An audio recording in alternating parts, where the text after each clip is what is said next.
Oui, c'est cette visite d'Édouard VII à Paris qui va dégeler les relations franco-anglaises. Pourtant, à son arrivée, personne n'y croit vraiment. Cambon, l'ambassadeur de France à Londres, se réjouit bien de cette visite, mais, dit-il, l'Angleterre ne se liera jamais avec personne et il ne faut pas oublier les préjugés d'une notable fraction de l'opinion française contre l'Angleterre. Alors, cette anglophobie s'exprime donc en effet bruyamment dans les journaux ultranationalistes.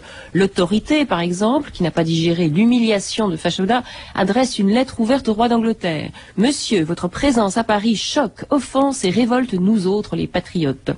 Et à la une de La Patrie, on voit des portraits d'Édouard VII encadrés de ceux de Jeanne d'Arc ou du commandant Marchand, donc le héros malheureux de Fachoda. Il y a aussi cette carte postale éditée pour l'occasion où l'on voit Napoléon qui, du haut de la colonne Vendôme, brandit le poing contre Édouard et Loubet, le président Loubet, le président de la France, en disant « Ah, si j'étais de ce monde ».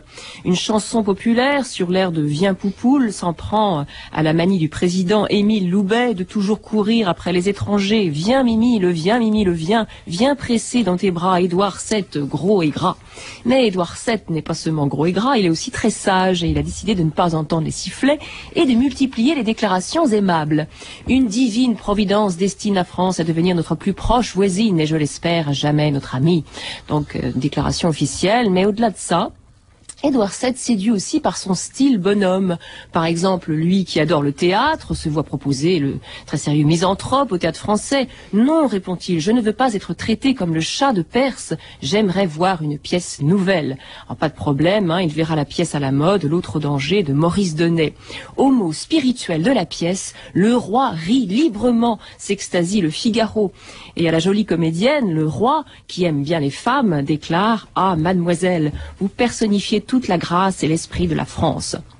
Enfin, l'apothéose, son discours d'adieu à l'hôtel de ville, une coupe de champagne à la main. « Je n'oublierai jamais ma visite à votre charmante cité, dit-il, où je me sens toujours comme si j'étais chez moi. » La dernière phrase du roi souleva une formidable ovation, rapporte son secrétaire privé. De ce moment, tout fut changé, ce fut une transformation incroyable. Une transformation à laquelle l'Allemagne, à ce moment-là, refuse de croire.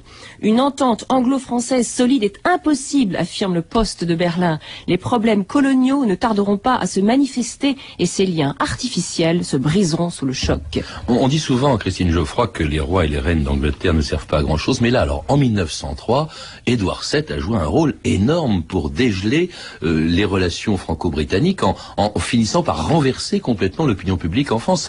Sans ça n'aurait pas pu être signé l'entente cordiale. Sans cela peut-être, mais disons que c'était une énorme contribution parce que Édouard VII avait un sens très aigu de la communication, je dirais même un sens extrêmement moderne. Il aimait la France aussi. Il aimait beaucoup la France, il était francophile, il parlait parfaitement français, il parlait plusieurs langues, mais il parlait parfaitement français, il était venu souvent en France et les Français l'aimaient bien et se rappelaient à l'occasion de ce voyage qu'il l'avait vu assez souvent. C'est vrai qu'il aimait bien aussi les petites femmes françaises, mais il avait surtout ce flair et cette intuition pour la communication qui faisait que dans son discours officiel à l'hôtel de ville, que vous rappeliez, il a prononcé son discours d'une voix extrêmement claire, à côté d'un Émile Loubet, notre président de la République française, qui marmonnait dans sa propre langue maternelle.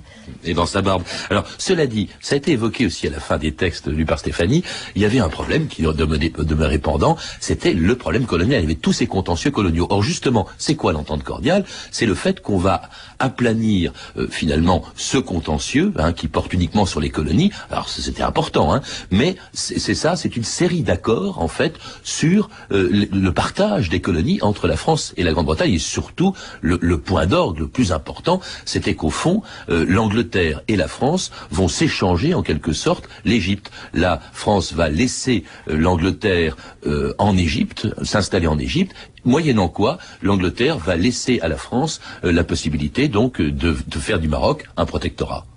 Oui, c'était une décision extrêmement importante qui apparaît comme un vulgaire et banal troc aujourd'hui, mais c'était un grand pas en avant pour l'époque. Mais on était très orgueilleux et les deux puissances se regardaient quand même avec beaucoup de méfiance et ne voulaient pas céder aussi facilement le Maroc pour l'Égypte, l'Égypte pour le Maroc.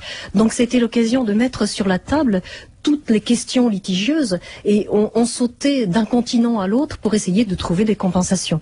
Notamment, pour ne pas avoir l'air de céder si facilement sur cet échange, on a évoqué le problème des pêcheurs à Terre-Neuve. Oui, les droits de pêche à Terre-Neuve, c'était un problème, un problème entre la France et l'Angleterre aussi. Oui, qui nous ferait un petit peu sourire aujourd'hui, puisqu'il s'agissait essentiellement des petits poissons d'appât qu'on appelait la bouette.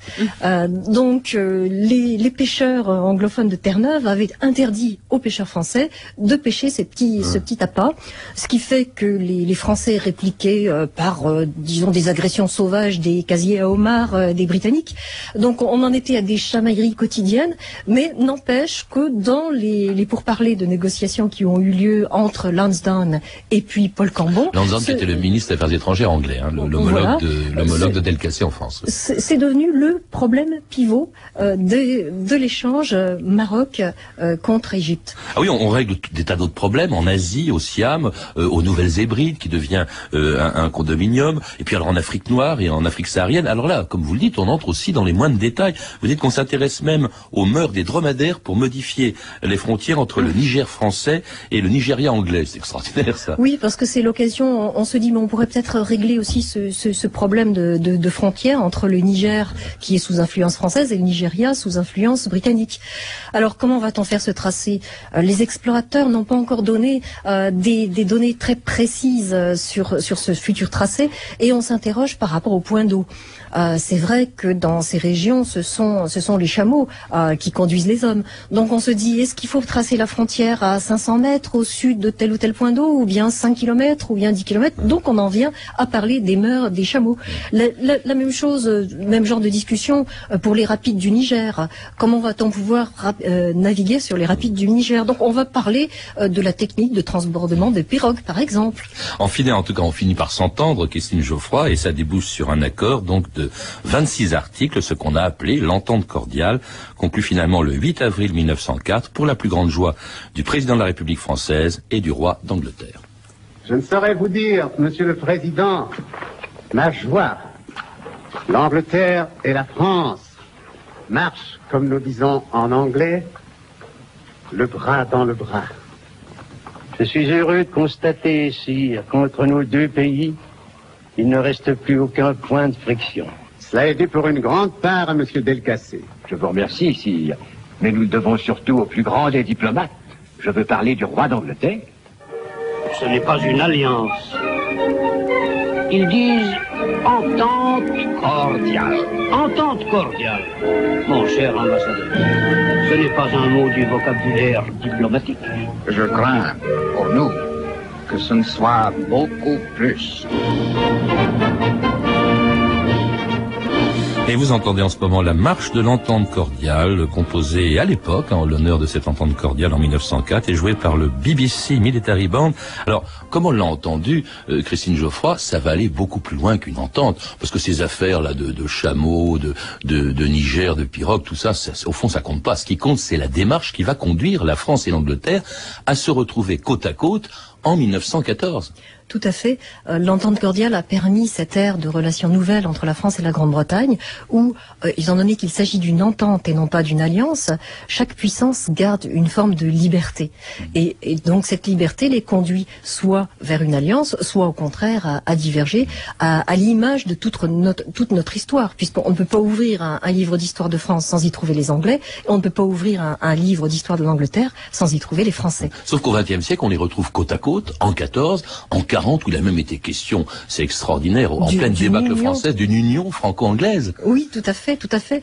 Donc le cabinet britannique avait accepté de ratifier un document qui stipulait qu'on pouvait créer cette union France-Grande-Bretagne, qui aurait un parlement commun, qui donnerait une citoyenneté commune, également une défense commune. Et ce document émanait d'un petit groupe où on retrouvait justement un certain Jean Monnet.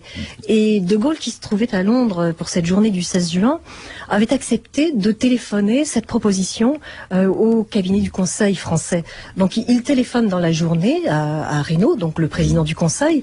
Reynaud présente cette proposition au ministre, qui disent mais comment nous ne pouvons pas devenir un dominion britannique, il n'en est pas question. Et on sait par la suite donc que Reynaud a démissionné, remplacé par Pétain, qui signe l'armistice le 22 juin. Cela dit, il faut rappeler que les Anglais étaient également présents en Normandie au moment du débarquement, donc c'était vraiment on avait pris l'habitude d'en faire nos alliés. Il y a eu le drame de Mercel-Kébir qui a évidemment compromis en 40 nos rapports avec eux, mais cela dit, ils ont toujours été bons, et cela grâce à l'entente cordiale. Christine Geoffroy, cela dit, depuis la Deuxième Guerre mondiale, beaucoup de choses ont changé. Que peut signifier aujourd'hui l'entente cordiale depuis la disparition des empires coloniaux dont il était question dans les accords de 1904, depuis le fait que l'Angleterre s'allie très régulièrement avec les États-Unis, il semble même préférer les États-Unis à la France, depuis la construction de l'Europe, où l'on voit plus souvent les Anglais et les Français face à face que côte à côte. Est-ce que ça a un sens aujourd'hui, l'entente cordiale, au moment où on commémore son 100e anniversaire?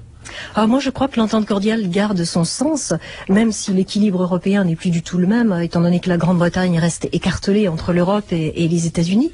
Mais ce sens, il faut le chercher dans l'expression elle-même, entente cordiale. On garde cette atmosphère de cordialité qui veut dire le cœur, donc de relations qui, au-delà de politiques divergentes, peuvent s'apaiser, s'aplanir et bien marquer les oscillations que l'on a connues tout au long de notre histoire. L'entente cordiale s'inscrit toujours dans notre histoire, dans cette oscillation permanente. On l'a vu avec la guerre d'Irak, les cicatrices sont en train de se refermer tout doucement. On a vu que la reine Elisabeth II, accueillie avec tiédeur par les Parisiens le premier jour de sa visite d'État à Paris, est finalement repartie, elle aussi, comme Édouard VII, avec toute l'indulgence et puis même la sympathie des Toulousains. Merci Christine Geoffroy. Je rappelle donc que vous êtes l'auteur des Coulisses de l'entente cordiale, un livre qui a été publié chez Grasset. Et vous êtes également l'auteur de La Mésentente cordiale, voyage au cœur de l'espace interculturel franco-anglais, publié également chez Grasset. À lire également d'autres livres, L'entente cordiale de Fachoda à la Grande Guerre, publié chez Complexe, L'histoire de l'anglophobie en France, de Jeanne d'Arc à la Vache folle, de Jean Guiffant, édité chez De Bruyne, et Édouard VII, le prince de l'entente cordiale, une biographie d'Antoine d'Arjuson, publiée chez Perrin. Vous avez pu entendre des extraits du film Entente cordiale de Marcel L'Herbier, distribué en cassette vidéo par les Documents cinématographiques. Je signale que le dimanche 11 avril à 16h, l'émission de France 5, Les repères de l'histoire, sera consacrée à l'entente cordiale. C'était 2000 ans d'histoire, à la technique Antoine Viossa et Christophe Goudin, documentation Virginie Bloch-Léné et Claire Tesser, revue de texte Stéphanie Duncan, une réalisation de Anne Kobilac.